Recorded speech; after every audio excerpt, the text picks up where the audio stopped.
What's up, everybody? Welcome back to the Chasing Edges podcast. Got two incredible humans on the podcast today, Tyrann Mathieu and Johnathan Joseph. These two guys got 25 years NFL experience between them, all pro nods, Pro Bowl nods. Both guys are incredible football players and absolute great leaders off the field. This podcast was actually recorded back in 2020, right before the season, under a different podcast I started called Leaders These Days, but never released. But the primary focus of the conversations will be leadership, how to lead yourself, lead others, learn from coaching, how to practice like a pro, etc. So this podcast is going to hop right into the Tyrann Mathieu podcast and then transition to the Johnathan Joseph podcast. About 30 minutes for Tyrann, 40 minutes for J Joe, but a bunch of wisdom, a bunch of really cool perspectives on the sport. Hopefully you enjoy. Here's Ty. How do you lead yourself? Like, I think that's something you can't fake. And obviously players see it in the locker room where as a leader, obviously the work comes first. So how do you lead yourself? Yeah, I mean, I lead myself by just, really taking pride, in the things that, I can control, really. And I think it really goes beyond, just, the ordinary going through the motions. I think I'm really conscious about how I interact with my teammates. You know what I mean? I'm conscious about, my mood when I'm around my teammates. I'm conscious about, what it really takes to be a great player. And then I try to maximize that. And I'm not the biggest guy, I'm not the strongest guy. I don't try to prove those things in the weight room, or on the football field. I just, I guess I realized that, how I was taught to counter that is, by the amount of work I was, willing to put in, when no one's watching, when people are watching, how do I present myself when I make a good play? How do I present myself when my teammates make a good play? So I think just me being conscious of like all those things, and I've had some really good coaches in my career, and I think my high school coach really, he made me believe in that part of it. I think he saw early on that, a lot of my friends followed me, a lot of the team, they always were, willing to listen to what I had to say, even when I wasn't, outspoken or, went about my work that way, So I think me just being conscious of that has really helped me just, maximize, myself, really. Definitely, man. And obviously, like, with the platform, with the power, and I mean, talent kind of gives you a platform in general to start with. And obviously you see it as kids where obviously you become a leader of your friends, then you become a leader of your team and that kind of stuff, especially then you have a good leader in your coach in high school. How do you kind of draw that out of you? Well, I think he, he saw the best in me, I don't think we always act how we know we should act, and I think he saw me in enough moments to where he knew my heart. He knew what kind of friend I was. He knew what kind of teammate I really was. Even when I wasn't embracing that. And I'm so grateful for him because he's really the reason I play DB now too. He really kind of switched me over from running back to DB. So he's always been somebody that I've paid great attention to. I've always listened to. I don't know. He just encouraged me in a way that I don't think anybody has ever done it. I think he really got me to believe in myself. Not really as a football player, but as a person that can be a good daddy. Be a good friend, be a good husband. And I think I just bought into it. That's tight. Yeah. I mean, that's what a leader is anyways. Like some people, I think it's John Quincy Adams or something. Sorry, I'm a slut for good quotes, but they like if you inspire somebody to work harder, dream bigger, like just strive in general, like that's the definition of leader, which that can be anybody. That can be a high school coach, a parent, a teacher, anything, like a friend. So I think that's cool. Are you still in touch with him? Yeah, I mean he's like that's basically my mentor. My birth father is in prison, so I'm adopted. So he's really like a dad to me. So, but more than a dad, he's like a big brother too. He really knows how to connect with me. in a way that, most parents don't know how to connect with their kids, Football has, given me a chance to, really, to really like live my life, you know what I mean? Like outside of the game, it's taught me a lot of great lessons, as far as accountability and responsibility and, not just to self, but to others too, I remember I got kicked off the team at LSU, right? And I can remember sitting on my steps and and then all my teammates came, like most of the defensive guys, they came over to the apartment. They was just like sitting on the steps with me. They couldn't believe it. And, neither could I.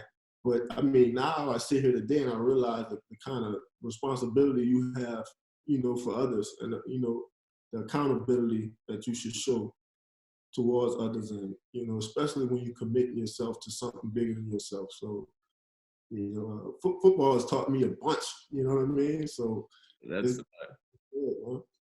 tight, man. But like, I mean, the funny thing about football too is it's always kind of like there's always storylines and stuff happening. I think people kind of forget that about you, in my opinion, and that's what I kind of respected you before you showed up, just because I mean, like people followed you just because like defensive guys don't get put up for the Heisman and that kind of stuff. And I was actually a safety in college, so like I was watching, like I broke down the all SEC players, like all Big Ten players. Like I had some good mentors in college that like taught me how to like follow the greats and study film, which I know you do in spades. But where was I going with that? But like people forget, like your first 3 years in the league, you popped 2 ACLs, right? Yeah. And like you've like I think it's cool now that you've developed, like the story just keeps getting better. Like again, like the story could have stopped when you got kicked off at LSU, and maybe you don't train how you're supposed to, and maybe you don't have the right people around you, and you drop to the 7th round, and these ACLs finish you. So I think there's a lot of stuff I read and a lot of stuff I've seen from the great players. Like I mean, you see like the JJs who've been through the back and the knee and those kind of stuff, where you develop this kind of sense of grit. Like it's just this fucking toughness during tough times, and you obviously you exemplify that.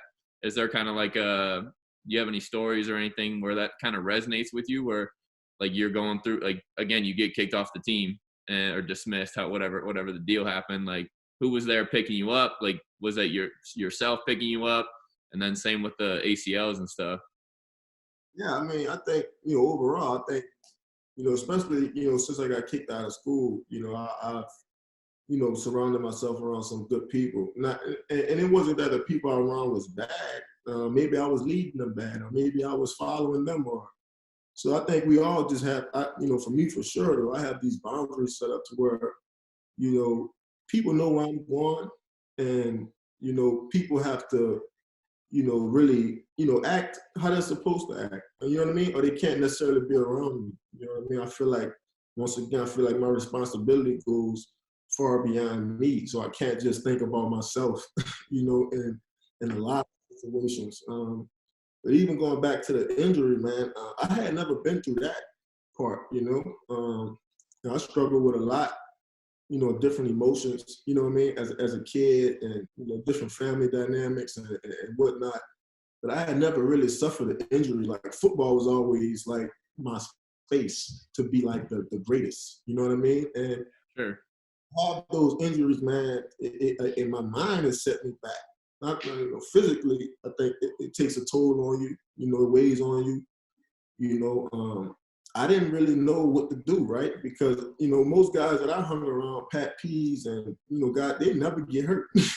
So who do I talk to? Who do I lean on in these times? And I can never remember Carson Palmer. Like, it was cool that I was able to connect with him, right? Like I was 20 years old, he was 35 years old, he's made hundreds of millions of dollars.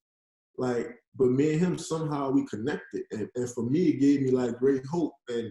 But he just told me, a lot about the injuries. A lot of it is mental, and for me, I always saw myself as somebody that was mentally strong, but I could never imagine, some of the days, some of the thoughts I had when I was going through that injury. Like I legit, especially the first one I tore that ACL at the end of my rookie year. And then After a good season. I got a pretty good one. And then my second time was at the end of my third year. And, so, I mean, that was like a bone crusher because in my mind, I put together a really good season and now I'm up for a big payday. And so I had a lot of, thoughts about, whether or not football was for me, like I said, I sacrificed so much just trying to, be the right kind of guy, be the right kind of teammate. I don't have some of the same friends. I don't have some of the same family because they won't accept the space I live in. You know what I mean? So in my mind, I felt like I've sacrificed so much, and now here I am, like once again at a crossroad. And this time it has nothing to do with like anything that I can control.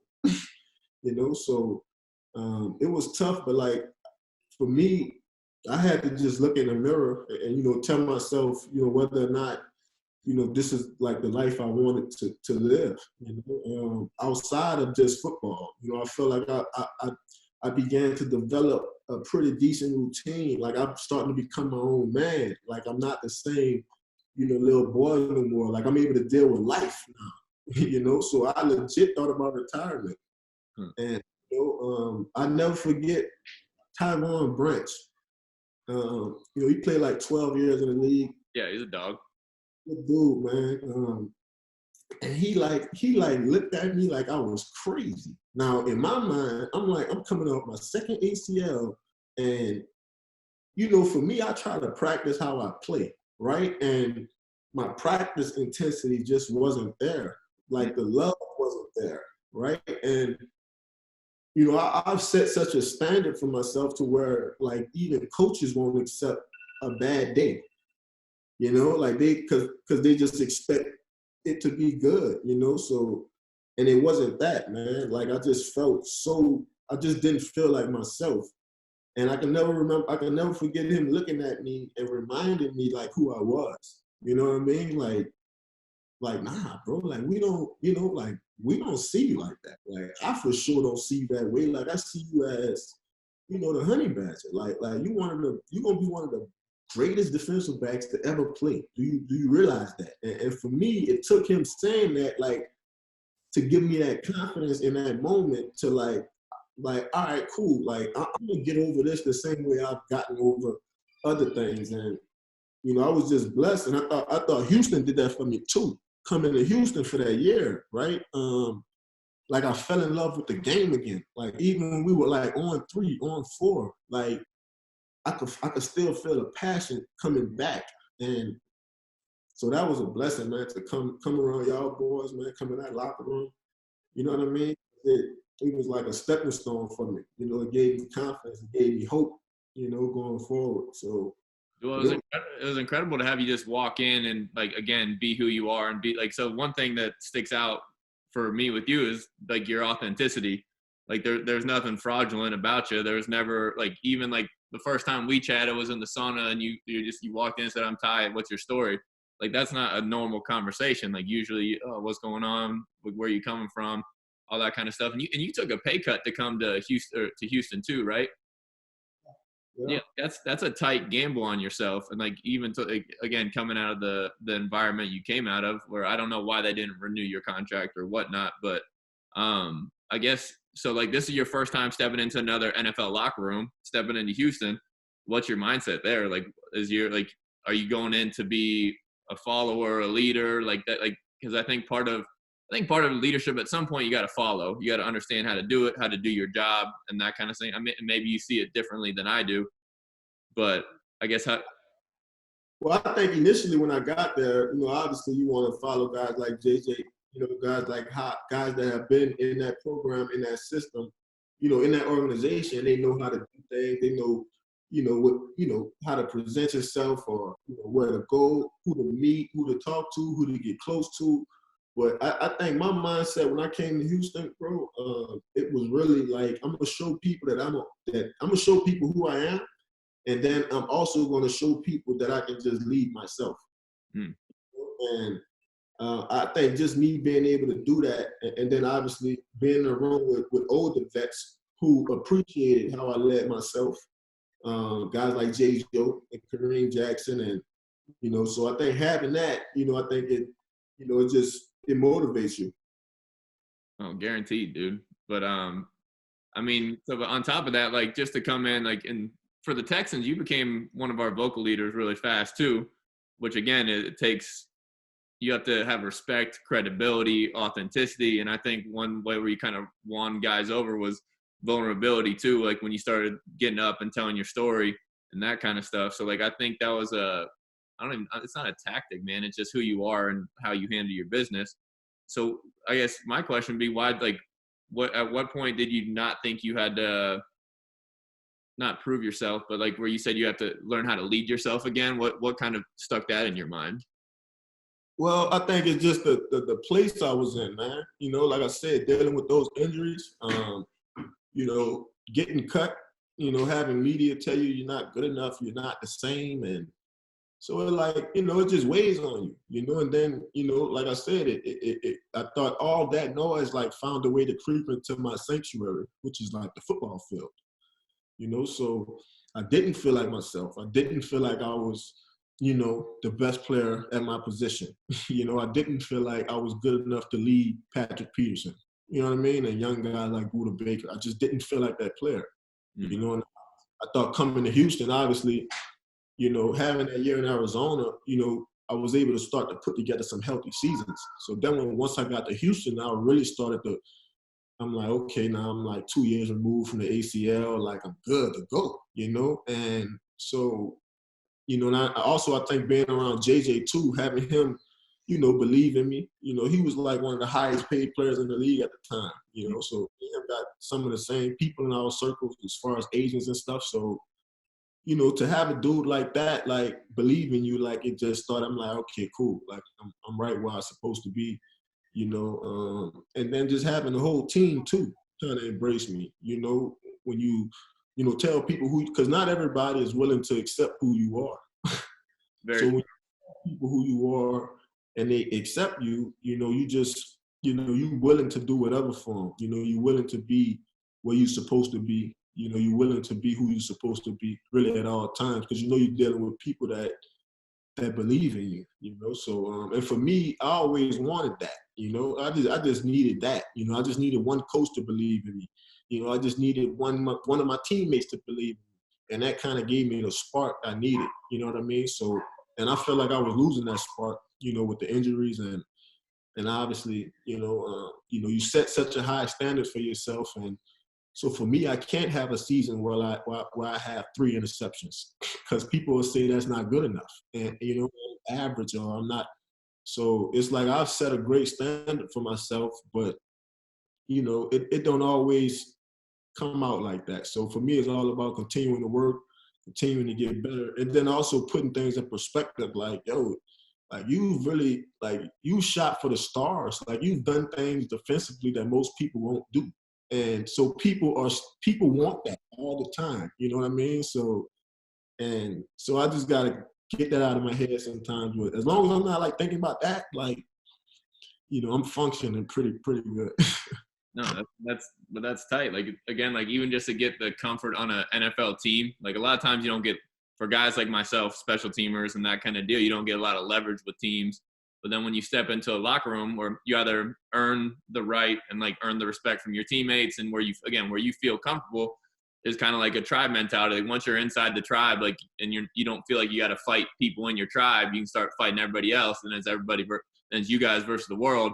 Like it's literally, it's that powerful. And that's why I think you guys were dogs in KC too. I don't know much about the locker room there, but it seemed like you kind of gravitated and had like good chemistry right off the bat down there. Yeah, I mean, I think too, we had I think the offense pretty much kept all the same coaches, but defensively they had a new staff. So, and I remember talking to the DC like in the recruitment process when I was a free agent, and he was just telling me like all these great visions he had for people. And I probably say he really did put together a great staff because, I feel like all those dudes are really teachers first, and you don't always get that at this level. You don't get people teaching you really. They just want you to do it. They tell you how to do it, but they can't really teach you how to do it, So, and I just felt like they played a great part in it as well, being teachers and having people comfortable in what they were doing. And then also, I think, it's a locker room that really believes in themselves. Like, these dudes really think they're the best in the business. And like, it's not like an arrogance, it's not a confidence. It's like, I think that's just a culture like that's there right now, with Patrick Mahomes and with all these dudes that are like elite. So it's this confidence that's like within the locker room, on top of, having people that, is really teaching you how to be a better football player. I think it's just a perfect situation in Kansas City right now, as far as talent and then teaching.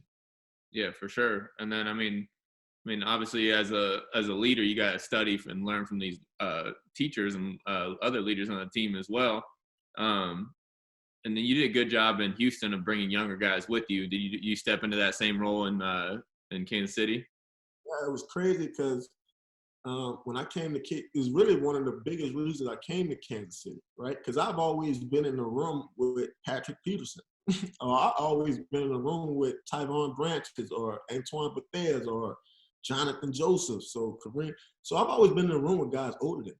So I was like, yo, this is my moment to like be who I was, in my mind, who I was meant to be, and that's try my best to lead other people, show people that they can, overcome certain things. And so that was a big part in me leaving Houston, was to really like have my own room and really lead my own room. And it was time for me to learn from Pat P and J Joe and all the things they've taught me leading their rooms.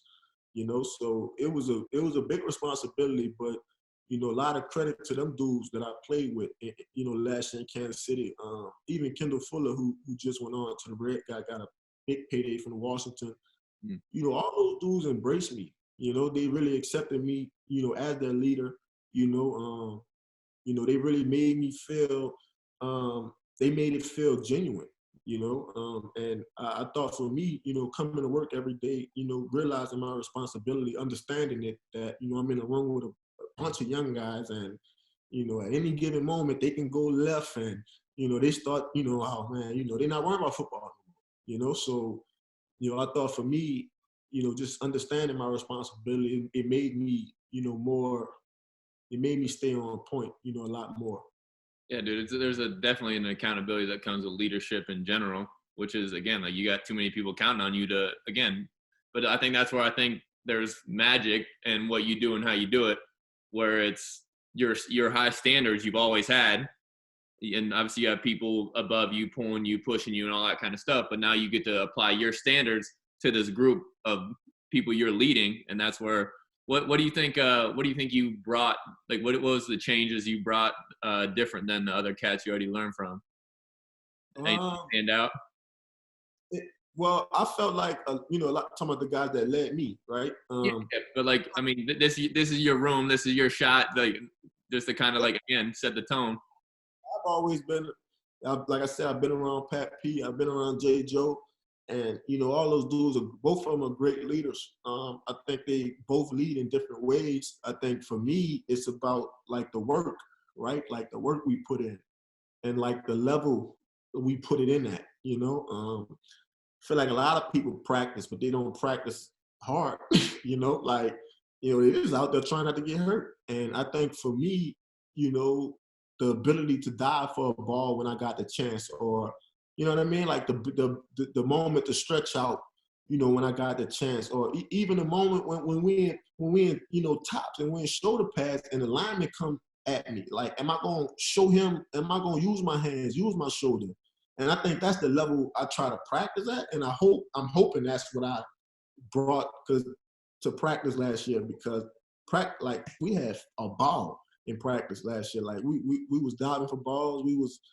It was fun, but I thought that's why we played as well as we played. Even as the season went, it really gave us a chance to play in the playoffs, because you can't be in the playoffs if you don't play defense. So I thought, a lot of people talk about our offense, but I thought our defense really took some steps to kind of hopefully get out that shadow, you know. But I thought we played decent defense last year, and I thought a lot of our young guys stepped up as well. Yeah, I think that's where it's and practice in particular. That's where I think a lot of elite leaders like yourself kind of rise to the top. Because like again, I've been around some savages in the NFL. Like where I was with the Vikings, you're around Everson Griffin and Adrian, and then down in Houston, you got like the JJs and the Cushes and Arian Foster when I showed up. And one thing that is consistent across all spectrum of those elite performers is that hyper competitiveness at all times. And that competitiveness is like, again, in every rep, inside out. Like even when I gotta go scout team and block JJ as I'm the right tackle and I gotta block JJ for the walkthrough, motherfucker doesn't take a play off. Like he's out there long arming me, fucking me up. But it's like Everson Griffin was the same way. Daniil Hunter up in Minnesota was the same way. Adrian didn't take a play off. So I think that's where it almost becomes like leadership and effort, like attitude become habitual. Like you have to practice that shit too. And that's where I think obviously you expose yourself as a leader. I appreciate that, bro. Yeah. Is that so how do you like obviously like the young cats see it too. And obviously that becomes the standard. And then like leaders are the gatekeepers of the standards, gatekeepers of who gets to be on the squad and who's starting and that kind of stuff. Like they got to earn your trust and the coaches and all that stuff too. So I guess moving forward, now that the standard's set, you guys won the championship. And how many more years you got in your contract? I got 2 more. All right. So like you're gonna like obviously I guess what's a good way to say it? Like you guys got the talent. I would say you locked up your quarterback. You did all that, and you got your cats you got your cats in the secondary still besides Fuller, right? Yeah, we got a couple guys. I think C Ward. I think he played good ball last year for us. I think he's really gonna be one of the cornerbacks like that gets some media love this year. But yeah, then we drafted a couple dudes too that got some good length, got some good size and speed. So I'm really hoping those boys will help us out as well. Yeah, with the short offseason and everything, that's going to put a little more pressure on getting those young cats ready to rock. You going to take the controls there too? Yeah, I mean, a lot of it's communication. Just letting them understand, what it is that's really expected of them. And I think that's really to come in, however you can, put your hand in the pile and try to help us win games, whether that be special teams or defense. But, yeah, it's going to be different, man. Not having that practice, not having that repetition. I think football is a lot of it is repetition, like I said, the amount of work you put in at the level you put it in at, and, that's who's going to perform the best for the most part, giving, certain opportunities. But, I think the best thing for us is that we'll obviously have a chance to practice against our offense. And I mean, who better to practice against? So I'm more than sure we'll be ready. All the talent in the world, man. And that's crazy. Like, obviously, like, who is it? I think it's John Wooden said, talent takes care of winning, but in order to repeat success, I can't remember. I had it somewhere on here, but yeah, winning takes talent, but to repeat these championships takes character. And obviously, I think that's a testament to you and your team now, and it's a test for your team. You think you boys got it? You think it's instilled? Yeah, for sure. Like I said, along with the coaches we have, and then also along with the core like talent that we have, I think we're extremely motivated. And I think given everything that happened in the world this year, like we don't even really feel like champions. Like we feel like so many other things has trumped that. You know what I mean? So for us, we got to go back out and hopefully we get the chance to we do it again this year, and hopefully the world's open back up and we all could kind of celebrate that with the world. But I mean, we know it's gonna be hard. It won't be easy. It wasn't easy last year.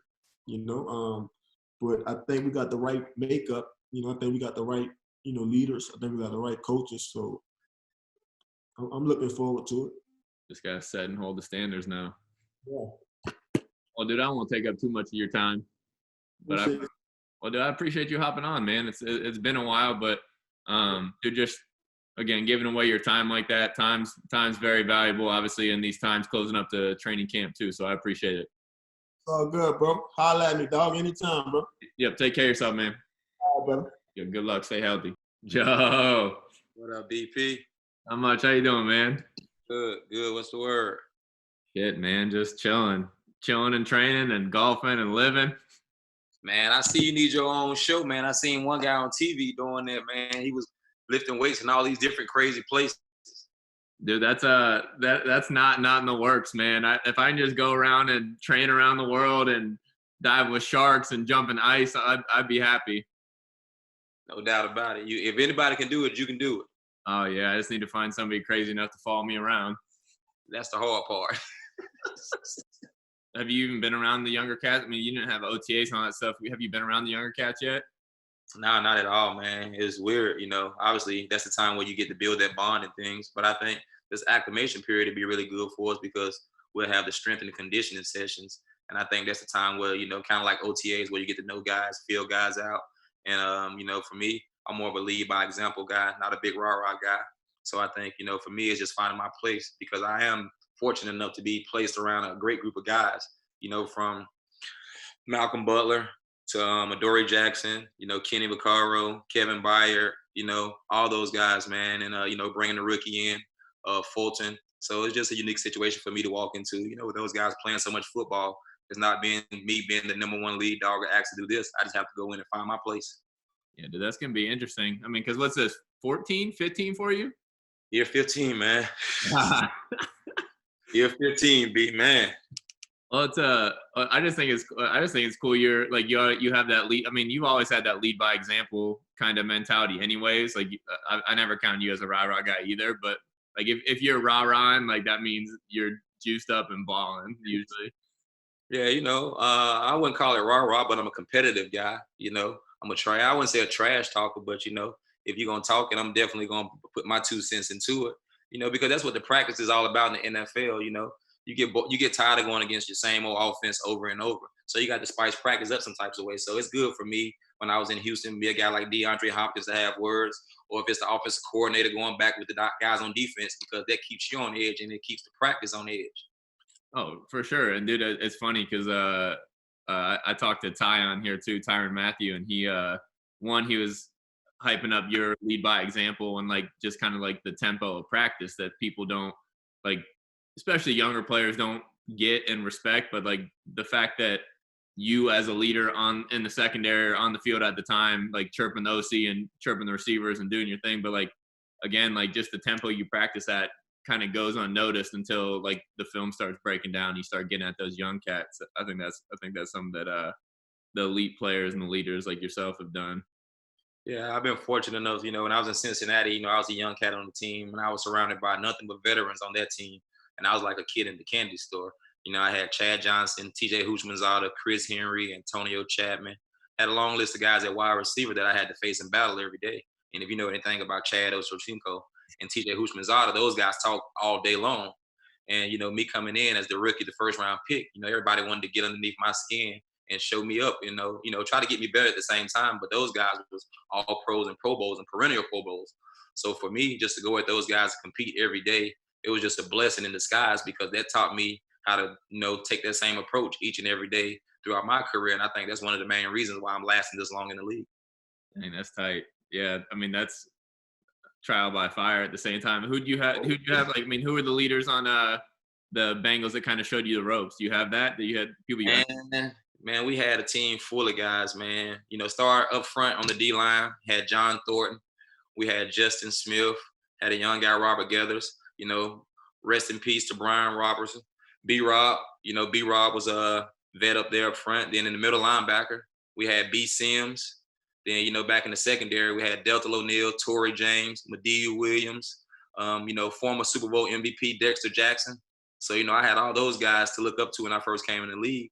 And, all those guys was old school minded, tough, physical guys, brought that same approach to practice, wasn't backing down from anybody. And then I was in the AFC North where you had Pittsburgh Steelers, Baltimore, and you had all those tough guys with those teams from Hines Ward to Jamal Lewis and all the guys Baltimore Ravens had. Cleveland Brown had their share of guys. I had to cover with Braylon Edwards and those guys. So there's just a division in the guys that I had on my team. They just kind of prepared me over the long haul where I was able to do the same thing with the young guys. What were they saying to you? Remember anything that kind of sticks out? It was just really just, have that same approach. You want to practice how you play. If you do it throughout the week, when the game comes, the game should be easy. And just having a no nonsense mentality, taking it and backing down from nothing. Just having that mindset and that approach. Those guys always are taught defense win ball games and win championships. And that's just the mentality that I've always stuck with. And I tried to bring that same approach. And those guys, they gave me tough love, but at the same time, I was a good rookie to those guys. And I tried to do my part, whether it was going to, back then we had to go and bring breakfast for all the guys on the team on a Saturday morning because it wasn't no breakfast on Saturday. So you had to make a phone call up to McDonald's, Burger King the day before and tell them you need 450 biscuits the next morning. And if you did, there's going to be a big problem. You know what I'm saying? It wasn't no, man, I forgot or this. Nah, it's going to be a big problem. Somebody's going to have something to say or something to do. So, just, doing my rookie duties and then learning by trial and error, like you said, being thrown into the fire. I started the very first game of the season. I remember my very first preseason game going up against Santana Moss. I went up there to press him, and he made me spin around like a bottle top. I went back to the sideline, second guessing myself. So, man, those times back then just kind of prepared me. So now when I get, now I don't even have the same. When I go out there now, I don't even look at it to where, man, I'm facing this guy, that guy. It's just more so I'm going out there to do my job. Yeah, and I think that's an elite mindset. And obviously, you're the OG now. Like everybody, you get natural respect when you come in anyways, like 14 years. And like there's no mistake there. There's no mistake after 3 years in the league anyways either. Not many people get that much grace or eventually earn the respect that you have. So I guess, and like how I see that now, like just after playing with you for 4 years too, they say it in the military a lot where they say calm is contagious. You always kind of had that even keel nature to you. And like, even like when you're coming off the field, like you're talking to coaches, you're leveling people out. Obviously that's something you're going to carry with you now, but how do you kind of develop that? I just think over time, I think I'm not a control freak, but, I like to kind of be in touch with everything that's going on around me. I think that makes you a better player, a better person. If I'm out there, I want to know what the referee's doing. I want to make sure they're on top of their job. I want to make sure my defensive coordinator understands the situation in the game. The head coach understands. I want to make sure my other corner on the other side see this formation coming around. This linebacker see a bunch set. It might be a toss crack. So I'm just out there trying to see everything as quick as possible and spit it out. And I think it just didn't happen overnight.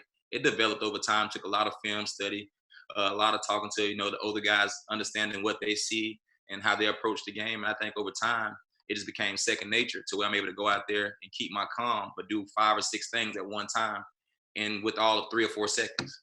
Yeah, which is incredible. Just from from my experience and my standpoint. Like, so at what point did you start getting comfortable being able to like talk to not only the guys on the field? I think that comes kind of natural to you. Like once you get the scheme down and your film study translates to what you can identify pre-snap and that kind of stuff. I get that communication, but like to be able to come off and like one, just inform the DC and that kind of concept. When did that comfort start up? I think it kind of goes both ways. I think, most DCs will listen to you. They trust what you see or what you've been doing. And if you're able to, back up what you see and what you're talking about, I think, they'll go with the flow. I think one instance, it's not many times it happened throughout my career, but when I was in Houston, we played against the New Orleans Saints and Wade Phillips was the D coordinator. No, I take it back. It wasn't Wade Phillips. It was Romeo Cornell. And it was a 4th down play. I think it was on the 2-yard line against the New Orleans Saints, against Drew Brees. And we had a man-to-man coverage call on, and the Saints called a time, but the Saints came out in the formation, and I called a timeout. And everybody on the field looked at me crazy, plus the coaching staff. Like, what the hell are you doing, J Joe? You just burned a timeout. I went right, because I knew what was happening. I played against the Saints before, and I understood what they were trying to do. They had the ball on that hash, and they basically was going to motion, Lance Moore with the little zigzag motion, and then run the pick route to the flats. The old Jerry Rice play to the flats. Yeah. So it was going to be a sprint out. So I called a timeout. Everybody looking crazy. And I went to the sideline. It was O'Brien, first year there as a coach. Went to the sideline, and I said, I guarantee it. Just trust me. We need to play zone. We need to play cover 2. They're going to come out there. They're going to run a sprint out. If they come out there and Lance Moore's over there, it's going to be 100% sprint out. I've seen it happen before. And sure enough, we come out there. We switch from man to man and go to cover 2. They come out with a sprint out. Everybody matched the route up. They had to throw the ball at the back of the end zone. We win the ball game. And and it just kind of took over from there. You know, everybody kind of started to have the faith and trust in me. Like, man, he kind of know what he's talking about. And it wasn't just instances like that, but I put the time and approach throughout the week and throughout the years to give myself the confidence enough to be able to make a decision like that in a critical moment. Yeah, dude, that gets me hyped. That just, especially when the game's on the line too. That just makes it that. But again, like that clarity. I mean, you earn that clarity, right? That's how you see it.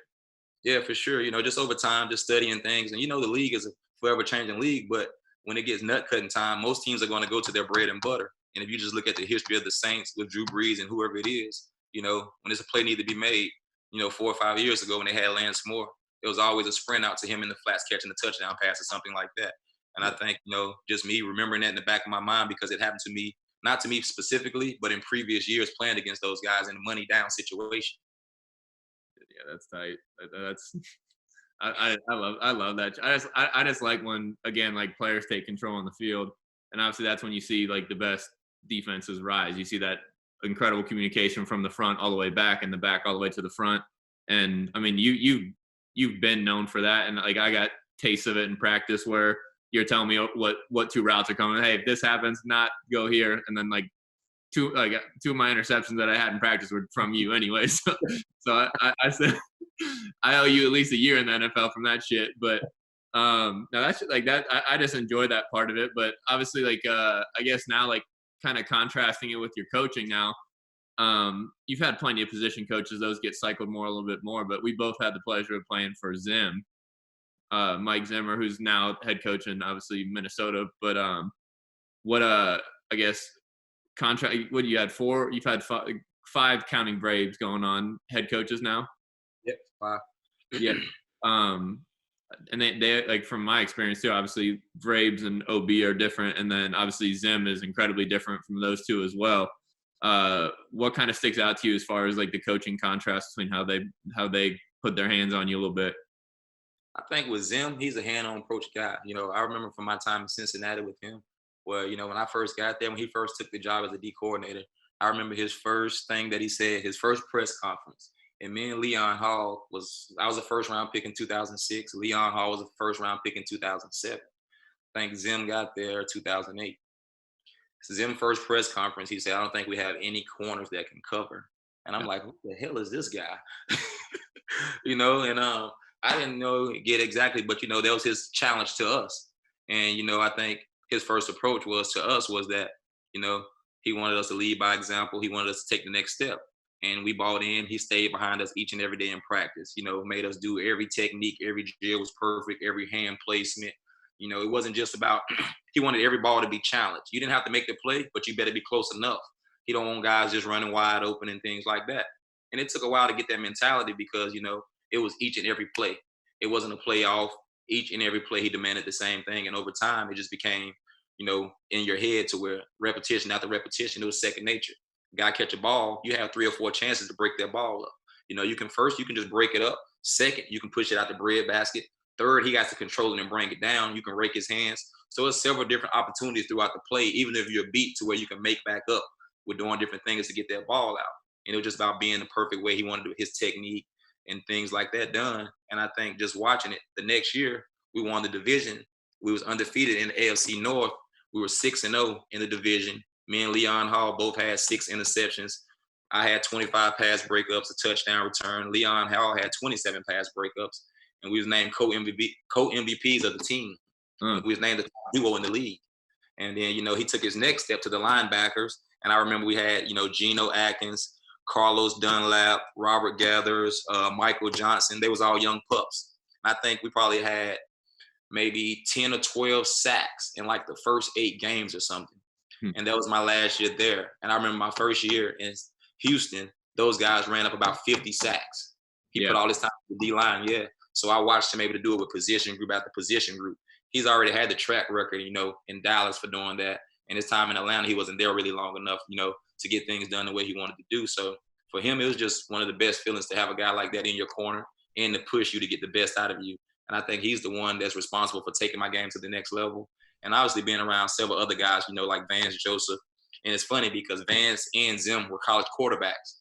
And they were able to teach you the opposite side, the way quarterbacks looked at the game, so you can see it from a whole different perspective.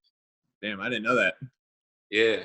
Yeah. Zim and Vance Joseph both were college quarterbacks. So, they broke it down different ways, if it's split safeties versus single high safeties versus what receivers got to do. If they're running a post route, they got to cross your face, or the quarterback don't want to throw them the ball. If it's an over route, they got to cross your face. Just certain different things that you understand and pick up. And the more you watch film, you see that those things pretty much got to happen, or the quarterback don't have the trust with the receiver. And, fast forward that to times with, Bill O'Brien, he's not much of a defensive guy, but he played defensive end in college. But, when you get to the NFL, all those guys want to call the offensive plays and things like that. Yeah. So it was from him, because we get to have those same conversations, and him having that time in New England with Tom Brady and those guys, I was able to pick his brain to see the way they broke down the way a DB, his movement skills, whether he's playing off, whether he was, what he did in zone versus man. So it's those fine things that I was able to tune and take my game to the next level as well, because, the quarterback's looking for one guy on the defense to give the tail up. And then you fast forward now to a guy like Mike Vrabel, which I just had I played with him for a year or two in Houston, where 1 year basically when he's the D coordinator, and fast forward now to his time as a head coach. I think it's totally different. I thought he always would be a great head coach because he's a player's coach, but he's not a player's coach as in relaxed. He demands a lot out of you, but at the same time, he shows you respect. Yeah, I do. I definitely agree with that. I was in his room for 3 years, but yeah, dude, I'm actually intrigued to pick your brain about how Braves head coaches now. I picked Shane's brain a little bit, and then Will Compton, a couple other cats that played under him his first year. But I think, obviously, he's already succeeding at it. Like, he obviously exactly. And you can see some of the situations throughout, where he had the situation where he took the penalties to eat up the clock and things like that. He's a brilliant football mind, but at the same time, he understands it because he played the game. And I think some of those guys make the best coaches, because at the same time, he can ask a lot of you, but at the same time, he understands the situation that you're in, which doesn't give you the chance not to make the play, but you got to hold yourself accountable also at the same time. So I think just having that player-coach communication and that fine line, where you tiptoeing on it to where I don't want to let my coach down the same way he looking at you, don't let him down.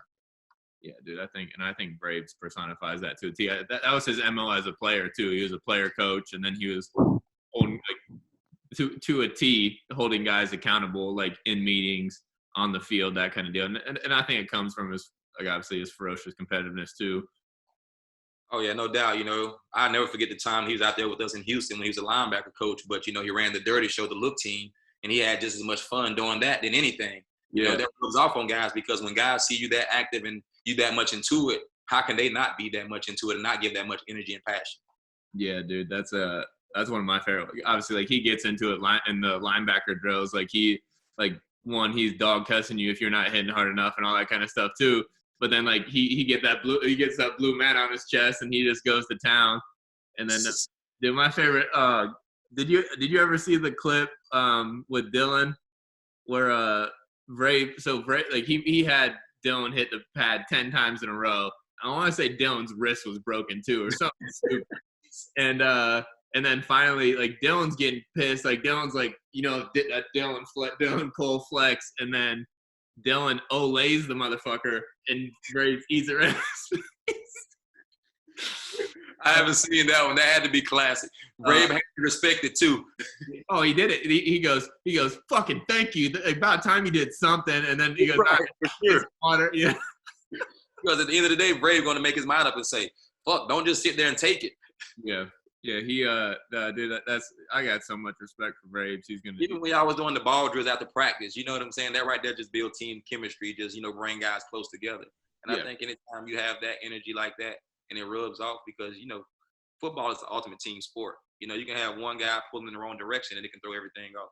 Oh, guaranteed, especially on defense with communication and again those high pressure moments you were talking about when, again, it's 4th and 2 and the game's on the line and old boy don't get the call, or like that's where fucking you see a lot of marginal teams fail or marginal defenses fail. Yeah, and I think what he does a great job of, I think, and I can say for Bill O'Brien, Mike Zimmer, all those guys, I think the best coaches, they don't just coach one group of guys. They want their whole team to be informed of every situation in the game. Because, it's hard to go out there and say, well, it's not hard, but showing a guy on game day versus installing that throughout OTAs, training camp in the season, that same mentality, constantly showing guys situational football so they can have that awareness. So when it does show up in the game, they're not caught off guard or surprised. Yeah, for sure. And I think OB did a good job of that. And then Zim's install technique still amazes me, like just from the fact where he what we were doing, like he's installing his base cover 2 stuff, and he was teaching the target point for the safety to hit, whatever it was, 20, like start at 12 yards, end at 20 yards, 2 yards inside the numbers or whatever it was, or 2 yards outside the hash. And he started making the D linemen remember it. For sure. Yeah. And that's what, challenged us, knowing what the guy in front of you doing and so on, because that only helps your job. If I know what the linebacker's doing, now I know exactly how to fit off for the run play or pass coverage. I know where he's at to help me. And I think he did a great job of teaching angles. Basically, if a guy's running a dig route on me, he always was basically, don't go to the receiver, go to the cutoff point, because the quarterback is throwing it here, not here. So once you're able to understand angles and things like that, I think your game is able to go to the next level too. And I think, him just being a part of me at a young stage in my career, just hammering it. He literally hammered it in my head, literally. Well, just now that I'm thinking back on my time in Minnesota with him, like he spent so much time with the secondary, particularly the corners. Like he was working with Xavier, hands-on. They had the first-round draft pick in Trey Waynes, hands-on. And like most of practice, you saw him around. Like he's calling the defense too, but he's obviously walking back with the DBs. And then it just is how he taught it, man. Just like this, like the accountability. Just because you like D-line knew what DBs are doing, DB knew what D-line was doing. You come off the field when there's a mistake, it's communicated, it's clear, it's concise, it's accountable. I just I enjoyed his install and his coaching technique. I thought it was real cool. Oh, for sure. And, the defense that he played, everybody was able to eat. The D-line made their plays, the linebackers made their plays, the secondary made their plays. So it wasn't just, where you have one defense designed around one guy and then one guy's making all the plays and things like that. It was nothing like that. It was all fun. Everybody had fun. We was good on turnovers. We was good in the red zone. We was good on third down, all the things that's critical in winning football games. Yeah. As far as like, obviously we had another OG in Romeo who's been in the league twice as long as I've been alive. But what you take from him? I know I don't know how hands-on he was with the secondary. I can't remember, but I know we had a bunch of great coaches in Houston. But what you take from old Romeo? Him and Wade Phillips kind of remind me of each other a lot. Those guys are big on the front seven and applying pressure and creating mismatches for those guys to get pressure in the quarterback's face and things like that. And they're not much into the back end. I think, both of those guys, they have their input, but I think they both put so much emphasis on the front seven and putting pressure. If you look at this, just the history of their defense, guys are always going to rack up sacks, big stats like that, just from applying pressure to the quarterback. And I think he just creates a comfortable environment to where you're able to go to work each and every day. And I think just give your all, because he's not going to, dog shit you about doing something, making a mistake. He will, kind of pull you in and understand, okay, is there something going on with you? Why you ain't doing this? Why you ain't doing that? He just had a totally different approach about getting the best out of you, which I think a lot of people can approach because everybody don't respond to tough love. Yeah. So his approach and Wade Phillips' approach was totally different too. Wade was more of a fun guy, having fun, getting guys to buy in that way. And, the success showing that now having success, everybody's having fun when you have success. And I think, Romeo Cornell's the same way with him. Look at his track record all the way back to the New York Giants, to the Patriots. It's hard to argue with the success he's had. And then every other stop, he's had the same type of success coming to Houston. You've seen what he did with our front seven, with JJ and those guys. And I think, just us being in the back end, just being able to play man coverage and lock up was able to even help and, take that defense to another level. Oh, yeah, definitely. Yeah, he's an interesting cat, man. I just love him because you can talk to him. It's nothing. His office is always open. You can go in and you can have a heart-to-heart talk with him. And don't worry about that conversation leaving from what you and him talked about and him giving you his honest opinion about what he felt about it. And if you want to go and talk about where you were at in your career or how you felt about being on the roster, the depth chart, or whatever that was, he would give you his honest assessment and tell you exactly what he thought you should do to earn playing time and so on and so on. Yeah, dude, I love that about him too. It was just it was comfortable. Like he never, I mean, with me personally, he never put me on the spot, like from that aspect, and anything mistake wise or anything, or even like slight motivation. He like showed me my potential and then kind of just related to me to get it there. I thought it was cool. Yeah, man, I love rap, man. We still text. He shot me a nice little text over, and things like that. But just thankful for my time in Houston because you know how it is, man. It can totally be easily the opposite way around. So I've been blessed to be around, some of the great D coordinators and the great football minds, throughout my time. Because, you hear some of the stories from guys to where, you give up one play here or there to where they don't even want to walk into a meet. Yeah, for sure. Well, I think some of that, like, I don't know how much of that's, again, learned from experience. You've had the benefit of being around long enough to see it happen to a bunch of people, happen to yourself and that kind of stuff too.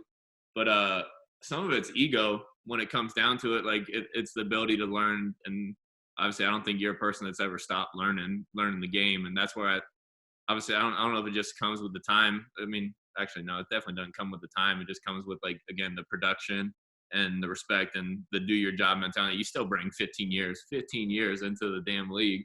But I don't understand sometimes why guys lash out when they do get to that point early with coaches. You know what I'm saying?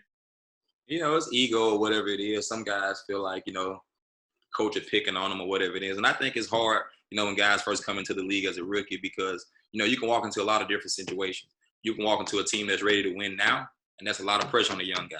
Or you can walk into a team that's rebuilding. You don't have any pressure. So I think it's kind of the situation that you walk into. If you walk into a team like I walked into in Cincinnati, as a team full of veterans, Carson Palmer at quarterback, Rudy Johnson, tailback, Willie Anderson, Levi Jones, the whole offensive line, 8-9 years or better, Chad Johnson, TJ Houshmandzadeh at receiver, and the guys that I named before on defense. That team is ready to win now. They was, one ACL injury away from, almost potentially winning the thing the year before. So the moment that you walk into that locker room, you really don't have the time to sit around and try to be feeling sorry for yourself and you got to get on that train with the rest of the guys and, catch up as fast as you can because that team is in win mode. And if you don't, it's easy to get passed by. Fortunately enough for me, Delta and those guys were starters and those guys were great vets to, bring me along slowly and let me understand things. But at the same time, I was just as eager to learn. Yeah. So what do you, obviously you're in that kind of position again, just on the flip flop, because Tennessee's a team that's ready to win again. I mean, they're with the AFC Championship last year. You don't. I mean, Adoree and Malcolm, they've been around the block. Like they're both 4 or 5 years in. Yeah, I think Malcolm is probably close to 7, 8 years in. I don't know it's specific, maybe 9. I don't know if it's specifically. And Adoree is about 4 years in, but relatively both young. Yeah. So, and then, I mean, that's where another place where Ty hiked you up as far as like a lot, like some guys kind of hold their information in, like it's still competing for jobs and like there's still like for your life, for your family and that kind of concept. So what, I mean, how do you view that as a leader? Like, I know you're established, but Tyrann, man, Tyrann, I've been blessed in my time too, man. I've been playing with some great, I named those guys, my time in Cincinnati. Even I go back to junior college, I had played with Deshaun Golson and Reggie Nelson in junior college in the secondary. So I've always been around some guys. And then, fast forward to my time in Cincinnati playing with those guys and being around those guys. And I think, being around Leon Hall, just looking across and seeing a guy that's just equally as good as you makes you want to come out and compete and practice. Those days, me and Leon would go 3 or 4 days without giving up a catch in practice. You know what I'm saying? So it was just always that competitive spirit, but it was never like, damn, I'm trying to outdo Leon. Nah, we're trying to both be the best that we can be for this team. And then I get to Houston, and, it was a guy, Kareem Jackson, on the other side. Took a lot of flack the year before. So my job was, man, I see the guy that can play. I don't know what nobody else talking about. So I'm going to give him much information, as knowledge as I can. And the rest was history for Kareem. Then, even a guy like AJ Bouye, same situation. Look, man, this man, why wasn't you a first-round pick, AJ? Okay, well, maybe I can help you out if I can, show you some things of this and that. The rest is history. Bringing a guy like Tyrann, who's already been seasoned and things like that. But Tyrann's situation was different. Tyrann was already released from a team, for whatever that reason was. So now I can talk to him totally different about, hey, man, next time don't do it this way or that way or whatever it may be. And just, man to man. And we just built a relationship in the bond and have respect for one another. Because it was never about, man, this guy's taking my spotlight. This guy's coming to take my spot. Nobody's no dummy. It's no secret. When they draft the guy in, that guy's coming to fucking play or take your job. It's up to you to continue to hold on to your job. You know what I'm saying? So that's going to happen regardless of not, whatever you can do. Or they're going to either trade you or release you and send you on out the door. So, while I'm there, I have a job to do. No different, my time in Houston throughout the years. My job is to show the guys behind me the right way to do things and exactly what I see. You've been in the meeting room with me. If I see, even if it don't have nothing to do with my position, maybe it can be a linebacker. If I see a guy doing something wrong, I'm going to stop him. I might not in front of the team, but I'll pull him to the side and try to help him as much as I can. And it's the same thing with the DBs. Even if it's a guy that's not in the rotation, I don't mind standing out to practice, helping the guy here and there, showing him certain things that I've been able to be help me throughout my career. And every guy is different, but it doesn't hurt to give the guy the information. And it's the same thing with me heading over there to Tennessee. Like I said, with those guys, it's more so just sitting by looking, okay, well, all right, you made the play there, you didn't make the play, but did you see the running back at 4 yards deep? He's trying to get up there quick to step up for a quick game. Or did you see the weak side bunch over here? They probably throwing a slant over here or something like that. So it's more so just letting them get caught up to speed and pre-snap recognition. Now that enables you to play a lot faster and make way more plays. No, I feel you. And that's a tremendous form of leadership. Is just like opening doors. At the same time that they're out to get my job. But I mean, you're playing in a rigged system too. Like that's like, and it's a system just so the teams get their leverage. They get to save money down the road. All the X's, like all that kind of bullshit down the road. But like again, that leadership tactic. That's what I think makes you a great leader. And that's why I wanted you on here from the jump anyways, is because again, like you spending time with other people, like time is the only resource all of us got in the same manner. So you spending time the same way. I'm sorry to cut you off, B, but I didn't want this to slip my mind. Yeah. A guy like Robert Quinn the same way. I love GQ. Man, GQ did everything possible that you could do as a football player. And, obviously Houston didn't retain him and bring him back. But one thing from when I talked to GQ, he tells me, man, all I did when I got to Detroit was tell Slay, man, this is what J Joe was doing, this, that, and the third. So I left a good impression on him where he was able to go and, relay that same information to Slay. And, not saying that I'm responsible for anything that Slay did, but just able to him being leery enough to say, okay, man, nah, J Joe was doing this in practice. He never gave up a catch, or he did this. He approached it this way. Just to hearing a guy like that that's respected to view you that way, I think I've been doing a good job. Yeah, dude. That's validation and respect and all those things. And just, again, like, but that compassion and like one of my favorite sayings is that like help and support are not yours to keep. Like give back. You've done that. Like people have helped you to get where you were, whether it was tough love, whether it was compassion, Rack leaning on your shoulder, Zim dogging you, whatever it was. But obviously, like that's something that I think all leaders and all great leaders have in common, and something that you obviously have in spades. So I'm not gonna keep you too long, man. I appreciate you. No doubt, man. I appreciate you, BP, man. You're always my favorite, man. You're my weight room guy. You're my running partner, man. I try to get in there with you and mix it up a little bit, man. Every now and then. What are you doing to stay in shape these days? Man, actually, I trained in Houston, man, with a place called Fairchild Sports Performance. Being Fairchild, me, Kareem, JJ Watt, Will Fuller, DJ Reader, and man, honestly, it's probably a blessing in disguise, man. Just to walk into that gym and meet that guy, and this point in my career, to where I cut my body fat in half, and that's one thing. But at the end of the day, I think I took just. If I had to go run a 40, I know I can run a 4.3 today with ease. You know what I'm saying? And that's the main thing, just getting my movement and being on top of all those things. And take a guy like DJ Reader. DJ Reader lost 25 pounds, but he still looks the same. He's moving great. A guy like Kareem Jackson or JJ Watt had 8% body fat.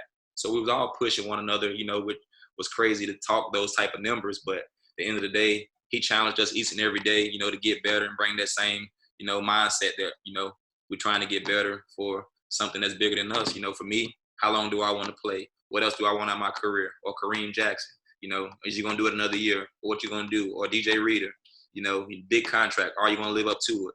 Or JJ Watt, people saying this. They're saying you can't do this. You can't stay healthy. So I think all of us kind of having, something to prove at some form of fashion, and just being in a great work environment, looking forward to see how it pays off on the field. That's legit, man. So what was he doing that's been different than what you do in the past? Because I know you and K-Jack are track guys. Attention to detail. We kind of broke everything back down.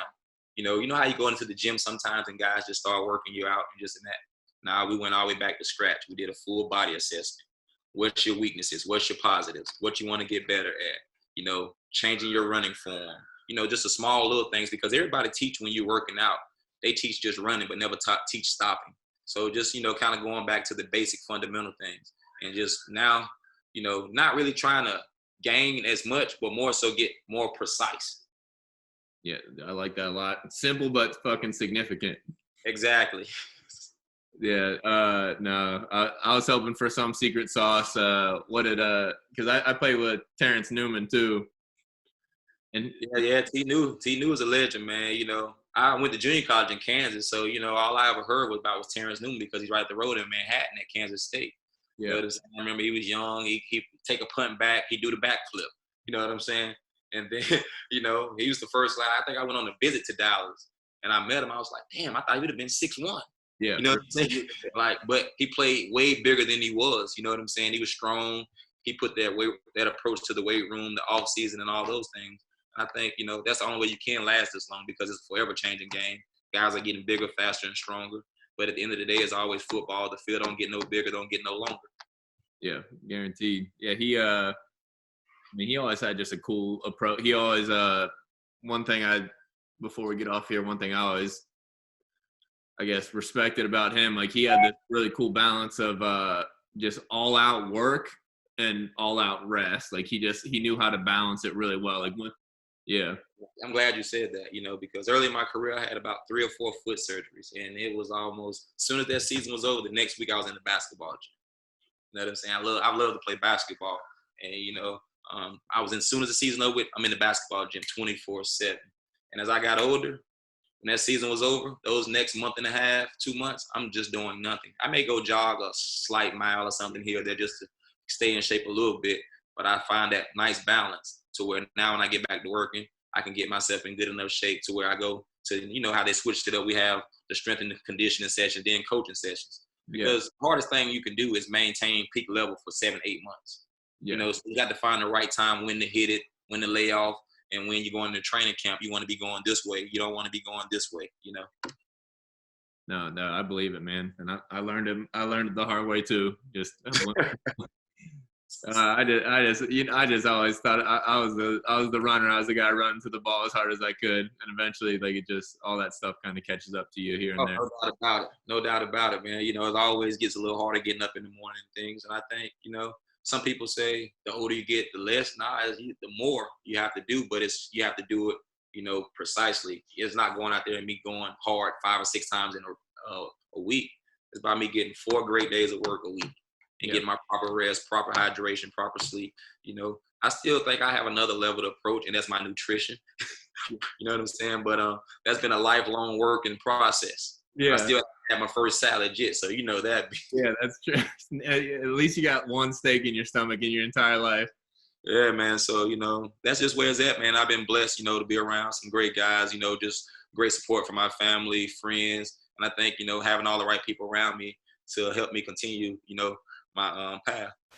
No, dude, you're the man. Well, I appreciate it. And then obviously I'll be rooting for you. Anytime, man. Much love, man. I have my kids out there in the swimming pool trying to get to that 1.5 minute mark. Tell them, hey, dude, holler at me, man. I got all the tricks now. And but that was me chasing edges too. That was me just trying to find.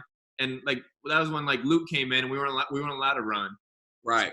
So all I could do, I was working on, I wasn't calculated in doing it at the time, but I was doing Wim Hof breathing and I was doing free diving protocols just to try and hold my breath as long as I could. But once we got running, I was head and shoulders above everybody else in shape because, again, I've learned that the breath controls a lot and your CO2 tolerance translates. But now, it's almost a definition of training smarter where you can actually, using the sauna as a steal, and that's something you guys did intuitively where it's after lifts and stuff, you hop in the sauna. Dude, the research behind that is crazy right now. It's people are getting into the cold tub right after the game. I picked that up and started doing it the last couple of years. I thought that'd help. Immediately after the game, getting into the cold tub. Just speeding that recovery process up. Yeah, that's just cold tub right after the game. Honestly, dude, I'm telling you, I gotta get in that full body life. I know you and Jag used to fucking scream at me, tell me I was crazy, but just to get your body temperature down after the game and start recovering is clutch. But when you're doing the strength and conditioning stuff right now, man, hop in the sauna 15, 20 after. Dude, the research shows that for runners at least, after they get in the if they do that sauna 3 times a week after either strength training or hard running sessions, their ability to run to exhaustion increased by over 30%. So you get these spikes in this temperature check in your body. You start to adapt to higher levels of carbon dioxide, and then these heat shock proteins that you're exposed to after this scenario are just great for your body and great for your aerobic capacity. I'm gonna have to look into that, man, because I seen you. You know, you had the portable sauna, the one you had out in the yard. Yeah, I looked into that. Yeah. No, yeah, I did that. I did the sauna and ice cycles. I did the full body sauna or full body ice, sauna, then a dunk, and I'm out. But I hold my breath in the ice now too. I've been up in the game. I see you always forever trying to one up it, man. But hey, that's what makes you who you are, man. You know what I'm saying? If it's always about trying to get better at something. There's just a competitive nature in us, man. Yeah, for sure, man. And obviously you exemplify that. But damn, dude. Well, yeah, dude. If you want those kids up over 2 minutes, man, holler at me. All right, I got you, B. All right, Joe. Have a good one, man. Stay safe, stay healthy. I'll be rooting for you. Will do. Much love, B. All right, take it easy, man. Yep. Quick plug, everybody. This episode is brought to you by the Mind Strong Project. The boys over there coach breathwork, mental skills, natural living, and natural movement, all in the pursuit of optimal performance. They offer one-on-one coaching, organizational consulting, and an online membership that can be found at mindstrongproject.com. I think breathwork is a missing pillar in performance. I think it is an incredible edge to train smarter, not harder. You can improve VO2 max, you can control your state, and you can reach these different levels of meditation through the breath and also through natural living. There's plenty of biohacks in the world of breathwork and natural living that Mindstrong does a great job uncovering. Again, you can find the boys at mindstrongproject.com or at the Mindstrong Project on social. Again, that's at the Mindstrong Project on social. And then shameless plug, full transparency, I am a minority owner in the company. Hopefully that doesn't stop you from checking out the boys and understanding that breath is a massive edge to both control your physiology and control your psychology. Back to the show.